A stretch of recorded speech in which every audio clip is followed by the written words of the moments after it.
Hello students. आज हम नया चैप्टर स्टार्ट कर रहे हैं। घर्षण चैप्टर जो है वो ख़त्म हो चुका है।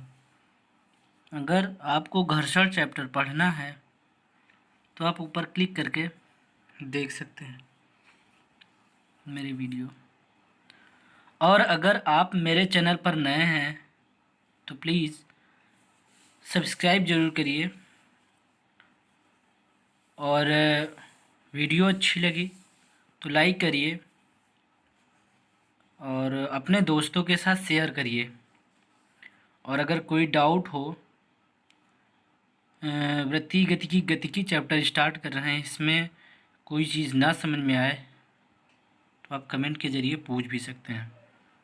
और अगर समझ में आया हो तो भी कमेंट के ज़रिए बताइए कि सर हमें समझ में आ गया।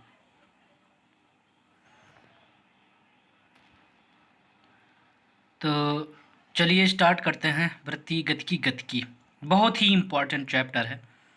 वृत्तीय गतिकी dynamics of circular motion, very very important. ये आप 11th में पढ़ रहे हैं, आगे आप बीएससी में जाएंगे, बीएससी में भी मिलेगा आपको। वेरी इम्पॉर्टेंट है। और ये कम्पिटिटिव एग्ज़ाम में भी पूछा जाता है।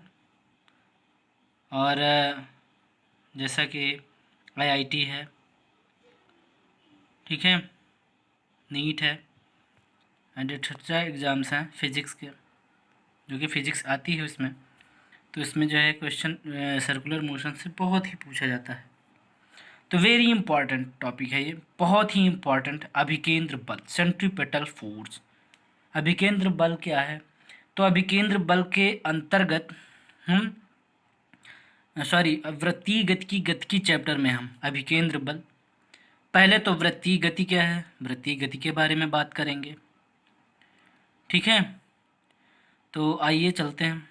मैंने हेडिंग डाल रखी है अभिकेंद्र बल, ठीक है। तो इस हमको अभिकेंद्र बल लास्ट में निकालना है, ठीक है, डिराइव करना है। तो स्टार्ट करते हैं हम अभिकेंद्र बल, सेंट्रीपेटल फोर्स, ठीक है। तो सर्वप्रथम हमने एक सर्किल बनाया है, ठीक है। इससे हम आपको समझाते हैं, ओके। ये एक हमने सर्किल बना रखा है ये, ठीक है। तो ये जो है एक पार्टिकल हमने टेक कर लिया, ठीक है, एक कण, जिसे हिंदी में बोलते हैं कण, ठीक है, जिसका द्रव्यमान स्मॉल m है। और ये v वेग से, v चाल से जो है ये सर्कुलर मोशन कर रही है वृत्तीय पाथ पर, ठीक है। और ये सेंटर है सर्किल का, और ये इसकी त्रिज्या r है, ठीक है। पहले समझा दे रहा हूँ आपको क्या क्या है, कैसे क्या कर रहा है। ये कण है, गति कर रहा है वृत्तीय पथ पर, और इस कण का द्रव्यमान m है और त्रिज्या r है, ठीक है।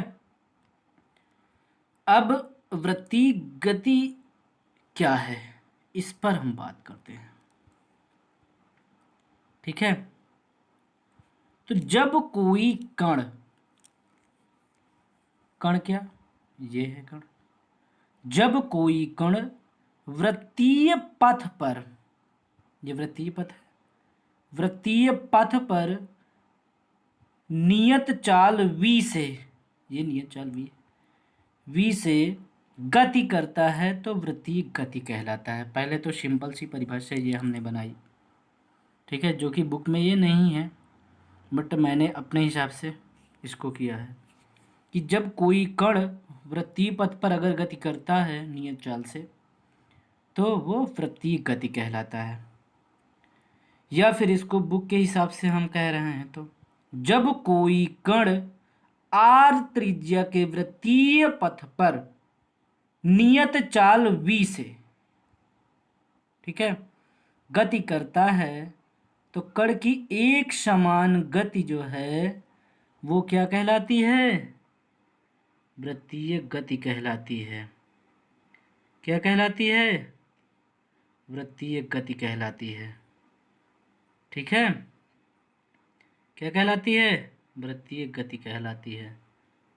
समझ गए ना।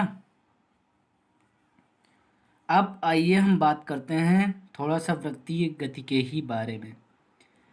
वृत्तीय पथ पर गति करते हुए कण के वेग की दिशा जो होती है ना, वो निरंतर बदलती है। ठीक है, देखिए ये है, ठीक है, ये है वृत्तीय गति, सॉरी ये वृत्त है और ये कण है। तो ये v चाल से जो है वृत्तीय पथ पर गति कर रही है एक समान चाल से। ठीक है, तो क्या हो रहा है, ऐसे गति कर रही है तो दिशा इधर को हुई, फिर इधर हुई, फिर इधर हुई, फिर इधर। तो इस तरह जो है ये जैसे जैसे गति करती रहती है और ये इसका दिशा परिवर्तन होता रहता है। ठीक है, समझ गए ना। अतः पिंड की गति जो है वो त्वरित गति होती है। कौन सी गति होती है, त्वरित गति होती है। एक समान वृत्तीय गति करते कण का त्वरण वृत्त के केंद्र की ओर दिष्ट होता है और इसे अभिकेंद्र त्वरण कहते हैं। तो मैं आशा करता हूं कि इतना तो आपको समझ में आ गया हो कि वृत्तीय गति क्या है, वृत्तीय गति है क्या। ठीक है, अभिकेंद्र त्वरण क्या है ये भी समझ में आ गया होगा। ठीक है, तो आगे तो अभिकेंद्र त्वरण की बात हो गई थी। तो यहाँ पर अभिकेंद्र त्वरण जो है ए आर बराबर V square by R is equal to R omega square के। ठीक है, ये अभिकेंद्र त्वरण ए आर क्या है, यहाँ पे अभिकेंद्र त्वरण है। ठीक है, V square upon R is equal to R omega square, ये पहला इक्वेशन हमने बना दिया। जहाँ पर ओमेगा क्या है, ये जो ओमेगा है ये क्या है, वी तो जानते हैं आप, वी वेग है, चाल है, आर क्या है, त्रिज्या है, और ए क्या है, अभिकेंद्र त्वरण है। आर क्या है यहाँ पर, ये त्रिज्या है, और ये ओमेगा क्या है, इसलिए हमने ओमेगा बता दिया कि ओमेगा जो है वो कोणीय चाल है। ठीक है, न्यूटन के गति के द्वितीय नियमानुसार, न्यूटन के गति के द्वितीय नियमानुसार हमने क्या सीखा था, एफ बराबर एम ए था। तो त्वरण जो होता है वो सदैव बल से उत्पन्न होता है, ये सीखा है हमने न्यूटन के गति के द्वितीय नियम से।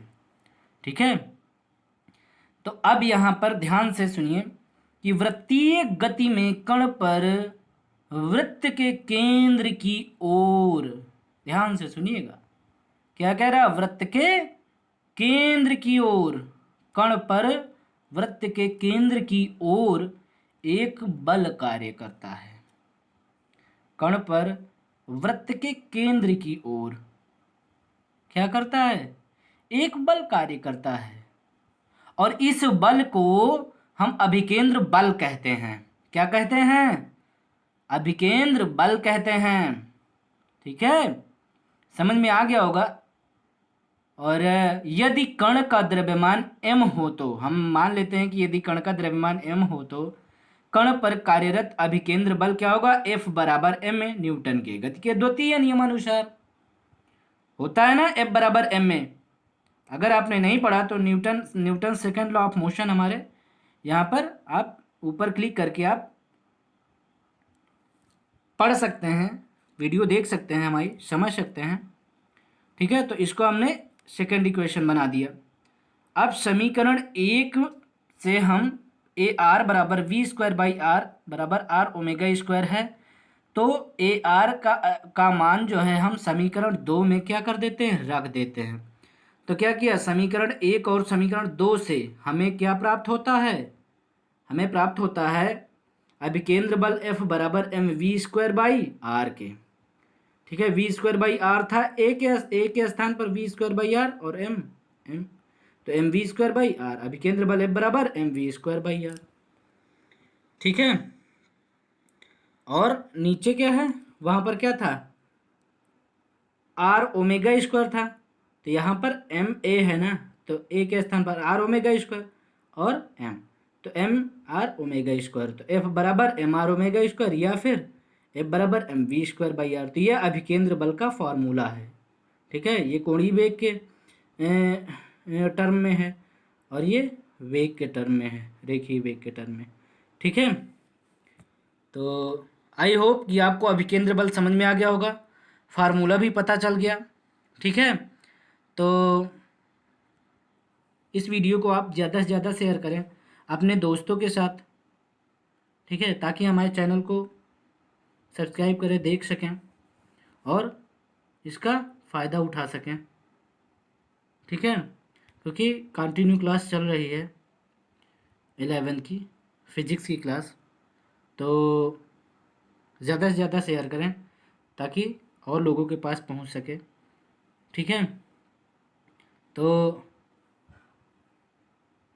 अगले दिन नेक्स्ट वीडियो पे मिलते हैं, तब तक के लिए धन्यवाद।